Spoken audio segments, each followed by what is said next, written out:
आज हम लोग करेंगे 29 क्वेश्चन जिसमें कहा गया है कि block of mass 2 kg is pushed against rough vertical wall. तो सबसे पहले हम रफ वर्टिकल वॉल बना लें। रफ है यानी इसमें फ्रिक्शन होगा और वर्टिकल है। अभी ग्राउंड है और इस वॉल के सहारे हमने एक ब्लॉक 2 किलोग्राम का टिका रखा है उस पर। और किस फोर्स से टिका रखा है? 40 न्यूटन, है ना। 40 न्यूटन का फोर्स हम लगा रहे हैं इस ब्लॉक पर। तो क्या होगा, जितना हम फोर्स लगाएंगे उतना वॉल हम पर रिवर्स फोर्स लगाएगी, एक्शन रिएक्शन। ठीक, okay.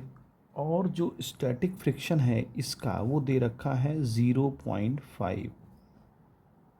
Another horizontal force 15 Newton is applied on the block in the direction parallel to the wall। देखो, एक और फोर्स लग रखा है वो 15 न्यूटन का है, यानी कहीं अंदर से एक फोर्स काम कर रहा है। बात समझिए, अंदर से कोई फोर्स काम कर रहा है जो कि ब्लॉक पर 15 न्यूटन का लग रहा है। सारी बातें समझ लीजिए, अंदर से कहीं से भी आ रहा है, मतलब ये समझिए मोटा मोटा कि अंदर से लग रहा है। दीवार नहीं लगा रही, लेकिन इसी ब्लॉक के अंदर से एक फोर्स लग रहा है। Another horizontal force is applied on the block in the direction parallel to the wall। Parallel to the wall, wall के पैरेलल, वॉल जो है उसके पैरेलल ऐसे फोर्स लग रहा है। ठीक है, कहता है विल द ब्लॉक मूव, क्या ब्लॉक मूव होगा? If yes in which direction. कहता है अगर ऐसा है तो किस डायरेक्शन में होगा, अगर नहीं है if know find the frictional force exerted by the wall. देखिए, अब चूंकि वॉल के सहारे, देखो वॉल के सहारे अगर ये टिका है तो यानी कि अपने वेट की वजह से नीचे आएगा, और अगर वेट की वजह से नीचे आएगा तो इसको रोकेगा कौन? Friction force. अगर फ्रिक्शन फोर्स इसको रोकने में कामयाब होता है तो ये टिका रहेगा। रही बात 14 न्यूटन की, 14 न्यूटन का फोर्स जब हम लगा रहे हैं तो ये वापस हमको उतना ही मिल रहा है। ठीक है, तो इसके जो ये सरकने से बच रहा है, ये सरकने से बच इसलिए रहा है क्योंकि फ्रिक्शन फोर्स काम कर रहा है।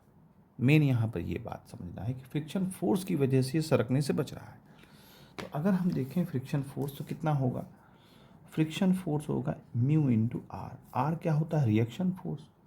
ठीक, अब रिएक्शन फोर्स देखिए, एक्शन रिएक्शन। अब रिएक्शन फोर्स हमें कितना मिल रहा है? तो पहले तो म्यू लिख दीजिए 0.4। एक्शन रिएक्शन फोर्स मिल रहा है एम इंटू जी, है ना। रिएक्शन फोर्स मिल, हाँ बिल्कुल ठीक, रिएक्शन फोर्स मिल रहा है एम इंटू जी।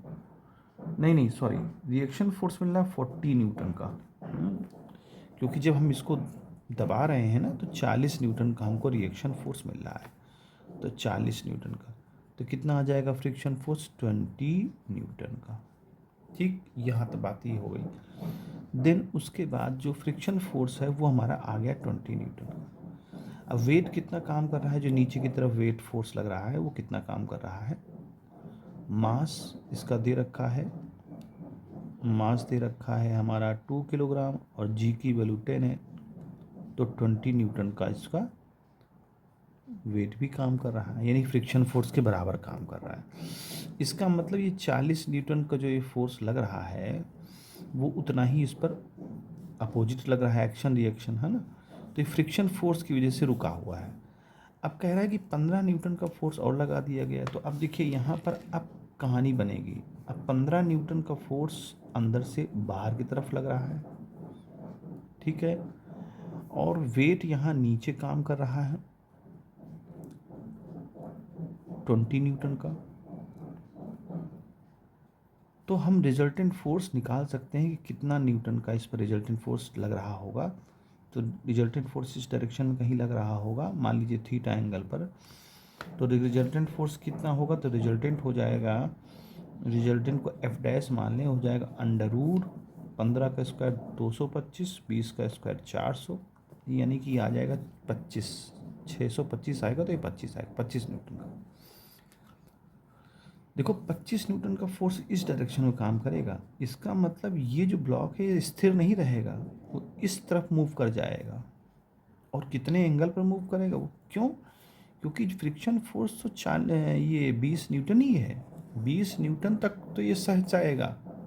वॉल उसको रोक पाएगी, लेकिन 20 न्यूटन से जैसे ही ज़्यादा होगा तो चूँकि 25 आ गया हमारा, तो ये नीचे की तरफ चलना स्टार्ट कर देगा। लेकिन नीचे चलेगा, डायरेक्टली नीचे नहीं चलेगा, इस एंगल पर चलेगा।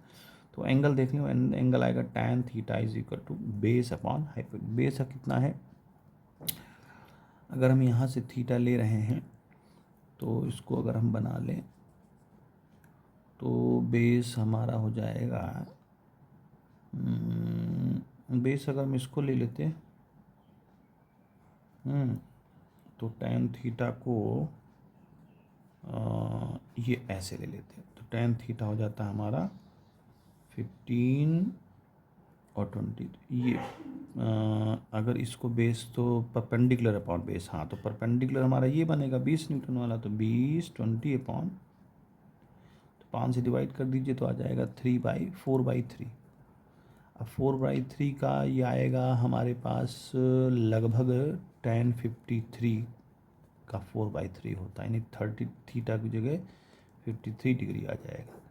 इसका मतलब क्या हुआ, इसका मतलब ये हुआ कि ये जो 25 न्यूटन के फोर्स से जो है गिरेगा नीचे, वो थीटा एंगल बनाता हुआ, मतलब डायरेक्टली नीचे नहीं गिरेगा, ऐसे गिरेगा 53 डिग्री के एंगल पर। तो इस तरह से इस क्वेश्चन को सॉल्व करते हैं।